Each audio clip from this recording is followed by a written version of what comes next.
Hey guys, MCU Collector here with another figure review. Next up is the ThreeZero DLX, the Marvel Studios, the Infinity Saga Iron Man Mark V from Iron Man 2. This one I am super excited about. This is one of my favorite suit designs from the MCU, the Mark V. It is the suitcase suit, which is cool by itself, but I love the color scheme of the red and silver. It's very sleek in size because it's obviously, you know, it comes out of a briefcase. It's limited. There's no flight power, you know, can't do any of that stuff, but just looks really cool. It's from an awesome scene against Whiplash, Ivan Vanko. So just really cool. So big shout out to Big Bad Toy Store. This is in stock right now and available. So link in the video description below if you're looking to pick up the Iron Man Mark V. I absolutely love these ThreeZero DLX figures, and I'm on my way to being able to get all of them. I still need the Mark 43 Battle Damage, which is not currently available on Big Bad Toy Store. I will eventually get that one. But these figures are just so freaking good. I highly recommend them. And I know this one is going to be another banger of a figure. Absolutely, no doubt. So let's get into it. We get a look at the figure there on the front. Iron Man 2 logo there. You can see on the side it just says Iron Man Mark V DLX collectible figure. There we get the official seal of ThreeZero, so we know it's authentic. A bunch of stuff in the back that I don't really want to read. It's all in a bunch of different languages. Opening it up, we can get a look at the figure and some of the accessories and things that he comes with. There is the figure there, and it just looks so good already. So let's go ahead and get it out. I'm going to go ahead and put the batteries in it now because I bought batteries ahead of time knowing I was going to eventually get all of these. So batteries you can get pretty cheap on Amazon. I'll have like a link in the video description below to the batteries too. So here we go. Iron Man Mark V. Let's check them out. If you're a fan of my action figure reviews and haven't already done so, please make sure to hit that subscribe button now. I'm getting real close to my 50,000 subscriber goal by the end of the year. With your help, we can make it. Subscribe now. Okay, and here we have the Iron Man Mark V figure out of the package, and just as I thought, another banger release by ThreeZero. These figures are just so good, man. Oh my god, I don't know how they do it. So good. The sculpt work, the incorporated die cast, everything about it is just awesome. I will admit that some of the Iron Mans start to look kind of the same, and the accessories do get redundant, but this one, while the accessories are the same, other than, you know, we get the added briefcase, which I'll talk about soon and kind of get close up on, the flame effects are the same that we see over and over and over again. So this is absolutely nothing new. We see it with each Iron Man. We see it with the Iron Patriot, with the War Machine figure. Absolutely nothing new. So I won't really go over this. The hands, same situation with the hands. Out of the package, we got fists, and then we've got like arc reactor blast hands. Ones that are kind of a little bit more grippy type. So this would be like a blast type where you can port these blast effects inside the palm of the hand. So you have the peg hole in there. So with the fingers a little bit more curved, to me that's more like a blast effect. When the fingers are a little bit more straight out, that to me seems a little bit more like flight pose. You know, type of thing. So you have that there. So you have that, and then you have the same sets of hands, but without the kind of the straight out ones, but without the peg hole in the hand. So you have like the silver paint in the middle for the arc reactor style. And then again, that's the same. We get the set of each hand like that. Am I missing one? Yeah, I'm missing one. So you get the hands with the arc reactor in there, and then you get the hands with the open peg hole. So just the same with all of the other Iron Man figures. So accessory wise, yes, the same. We get the same stand, all of that. The Iron Man Mark II, the Iron Man Mark III, very similar. There are differences like in the rivets and things like that. So there's that. And then some of the, depending on the suit, right? But the Iron Man Mark V is particularly different because there's a lot of line work, because there's a lot of folding pieces for the suit to fit in the briefcase. Obviously, the figure itself is not going to have all those foldable pieces. There are some things that move around, which I'll show you guys. But I just love that sculpt-wise, it's extremely unique and different from what we have seen before. Kind of like the Iron Man Mark 50. It was just so sleek-looking and very cool-looking because it makes... It was a kind of a breakup from the other, like, War Machine, Iron Patriot, and stuff like that, which seems similar. So this one is very different. So let's go ahead and get in for a closer look at the Mark V. We'll take a look at that briefcase, and we'll take a look at his articulations. It's the same for all the other Iron Mans, but we got to go over it each and every time. Okay, so here's an up-close look at the Iron Man figure. A little bit later, I will show you guys the light-up features, but just so good. I love the red and the silver together. Just came out looking so nice. Is that a little blotch on the paint right there? Looks like it. Nothing too bad. But like if you look at his helmet, and I'll do a comparison with a couple of other Iron Mans a little bit later. There's a lot more line work in the helmet because again, all of this stuff has got to fold up into that briefcase. So I love kind of the design of the suit because these are all like folding pieces. So a lot of line work that goes into the suit, and it just so nice. I mean, look at the back, just so good. Man, I love it. Yeah, they just ThreeZero kills it on the sculpt work. I can't believe that they're no longer going to make any more of them. So all the ones that have gone up, the ones still to release are the Mark 85, the Mark 4, the Mark 7, the Mark 6. And then I still need to get the Mark 43, the 44 Hulkbuster, and then I still need to get my hands on the 43 Battle Damage. But man, I wish we would get more Iron Mans. Like, oh, like think if they went like all out and did all the Iron Man 3 figures, that would just be so cool. But you know, unfortunately, that is not going to be happening.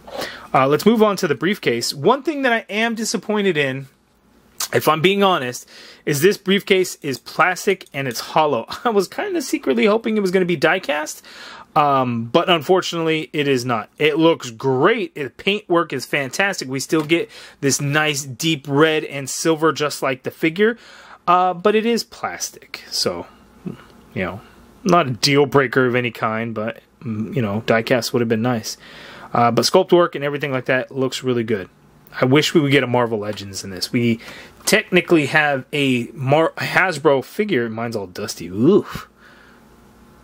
Yikes. I better clean that off. Used to be silver. Now it's more like a bronze looking thing. I wish Marvel Legends would give us something because, man, just, you know, look. look at the difference there.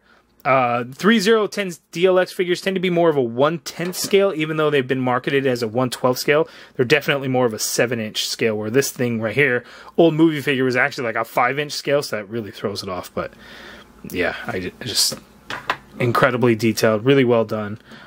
Makes me wish we had a Marvel Legends Mark V. I want to talk about some of the moving pieces before we get into the articulation. So just like on every Iron Man figure, the shoulder pads move out so you can be able to get that arm kind of going, because it's a little bit of a butterfly joint. As you can see, you get some move, it can kind of move around there. This shoulder piece, you also have this piece that moves around that allows you that movement upwards on that shoulder, which is great.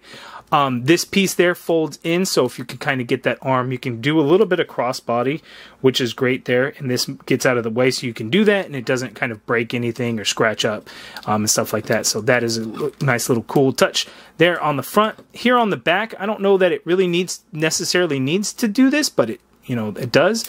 You have these two pieces. Oh, a shoulder pad is in the way there. Okay, so this piece folds up.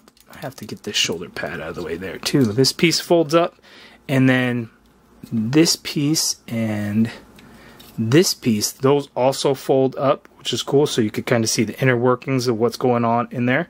So that is a nice touch there. Fold those back down.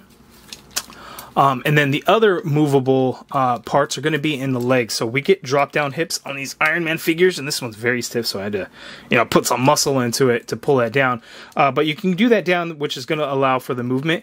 So these thigh pieces kind of come out as well. These ones are a little bit trickier. For whatever reason, on this figure, they're a little bit more stiff. On the other ones are a little bit easier to kind of move around. So you can pull that out.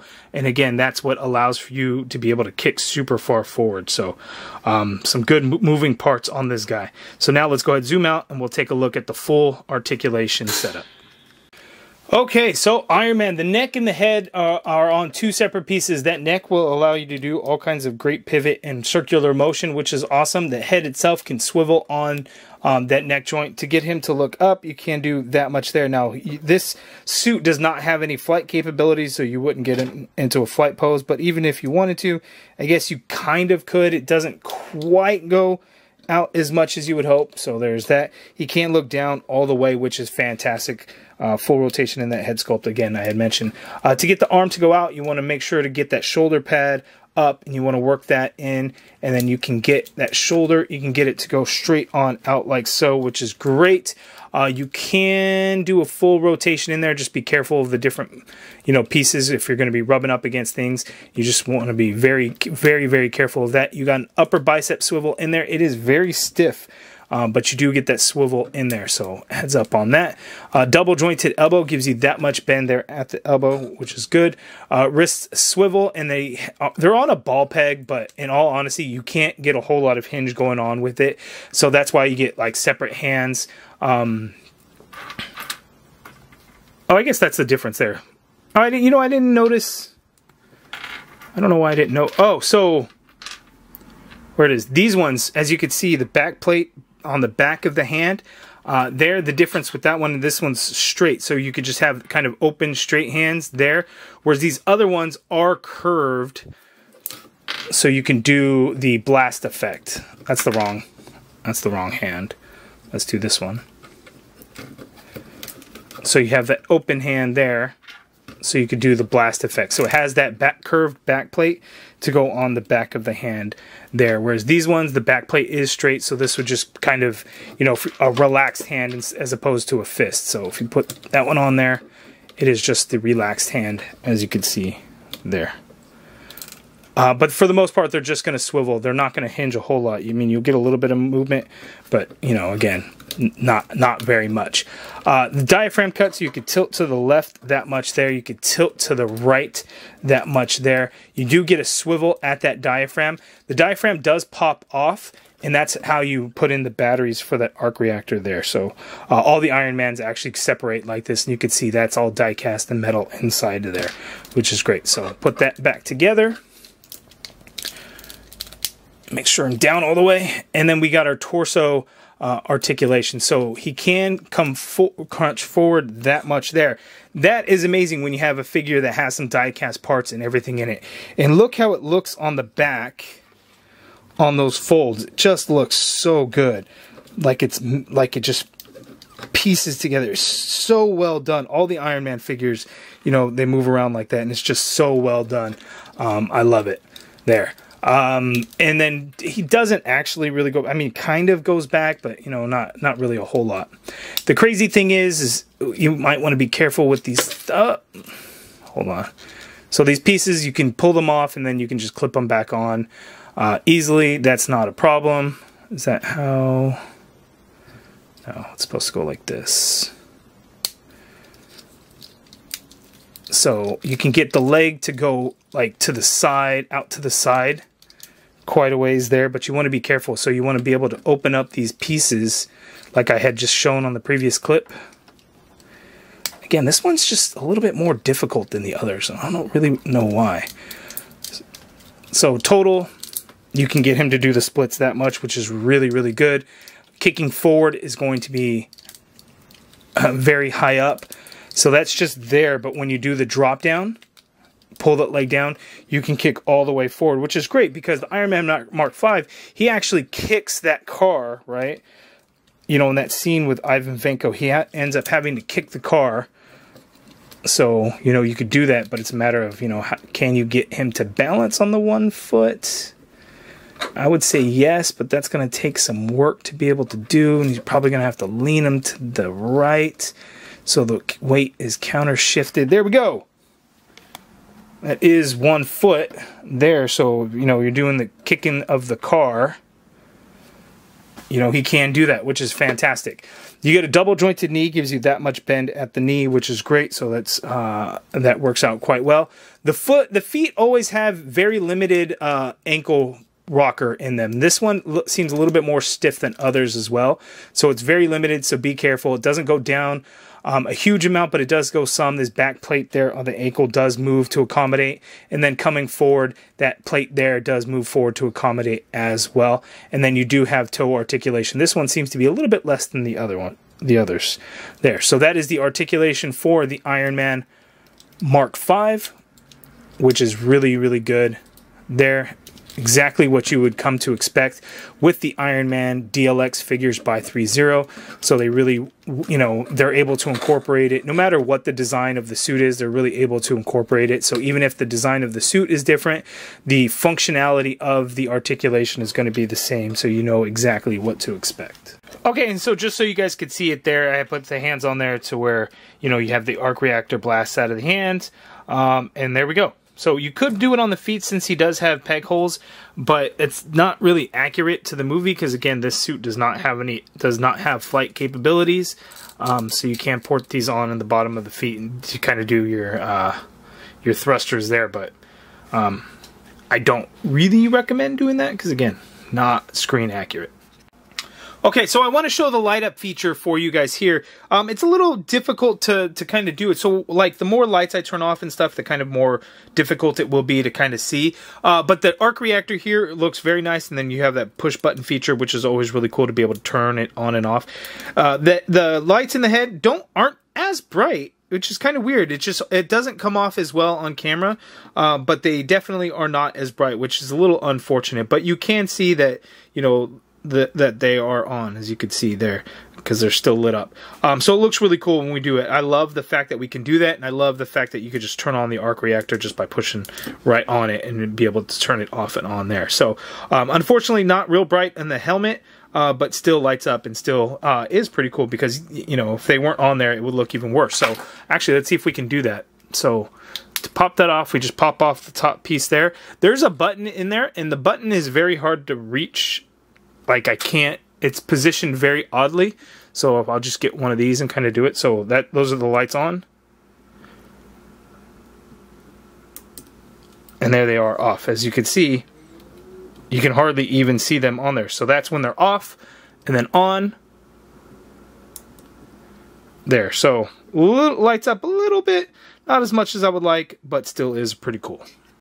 Okay, and for our side-by-side comparisons here, we have the Iron Man Mark III and the War Machine Mark II. So not quite the same War Machine suit from Iron Man 2, but it gives you some kind of idea between the Iron Man Mark V and the War Machine figure, Oh, you know what? The Mark II did make an appearance in the second Iron Man movie because Rhodey put it on when Iron Man was wearing the Mark IV suit, if I'm not mistaken, and they kind of had a little battle, kind of back and forth. Let me get the Mark II. Okay, so I swapped out the Mark III for the Mark II, and you can see the silvers are about the same. If anything, though, the Mark V does seem a little bit brighter, so I really like how it looks, you know, mixed with the red in there. Just kind of came out nice. Now, obviously, the Mark II and the Mark V do not share the same screen at the same time. The Mark V really doesn't share the screen with any other suit. But just wanted to kind of show you in Iron Man 2 vibes. We have the Mark II, which just pretend that it's Rhodey in there, and then you have the War Machine Mark II, just pretend it's the Mark I, and you got some Iron Man 2 figures. I wish we would actually get the Mark I War Machine. Unfortunately, the line, you know, is not going to continue. But man, I would love to see it continue. You know, one thing that I am noticing right now is the Mark V is definitely taller than the Mark II and the Mark III, and I think it has to do with kind of the neck positioning. As you can see, the helmets on the Mark II and the Mark III are very low on the neck compared to the Mark V, which is higher up, and I like the way that looks a lot more than this. Now, realistically, this probably makes more sense because a human neck is only so long, but this just looks better. Maybe that's just me. You guys let me know down in the comments below. Okay, so that is my review of the Iron Man Mark V by ThreeZero, the DLX collectible figure. This thing is amazing. I cannot tell you guys how much I love these ThreeZero DLX figures. They're so unbelievably good. They're very sturdy because they're die-cast. There's some weight to these figures. The sculpt work is amazing. The paint work is awesome. I absolutely love these things. I highly recommend them. They're pretty much all in stock at BigBadToyStore.com. All the ones that have been made, with the exception of two, the Mark 42 and the Mark 43 Battle Damage, the only two ThreeZero Infinity Saga figures that are not available on Big Bad Toy Store. All the other ones are either in stock or available for pre-order. So all the ones that are in stock at this point, I have reviewed. Iron Man Mark V now catches me up. So still waiting for 40. I think Iron Man Mark 7 is going to be soon, and then the Hulkbuster will get a re-release here pretty soon. So I'm very excited for those. So lots of great things. But you guys let me know down in the comments below, what do you think of these ThreeZero DLX Infinity Saga figures?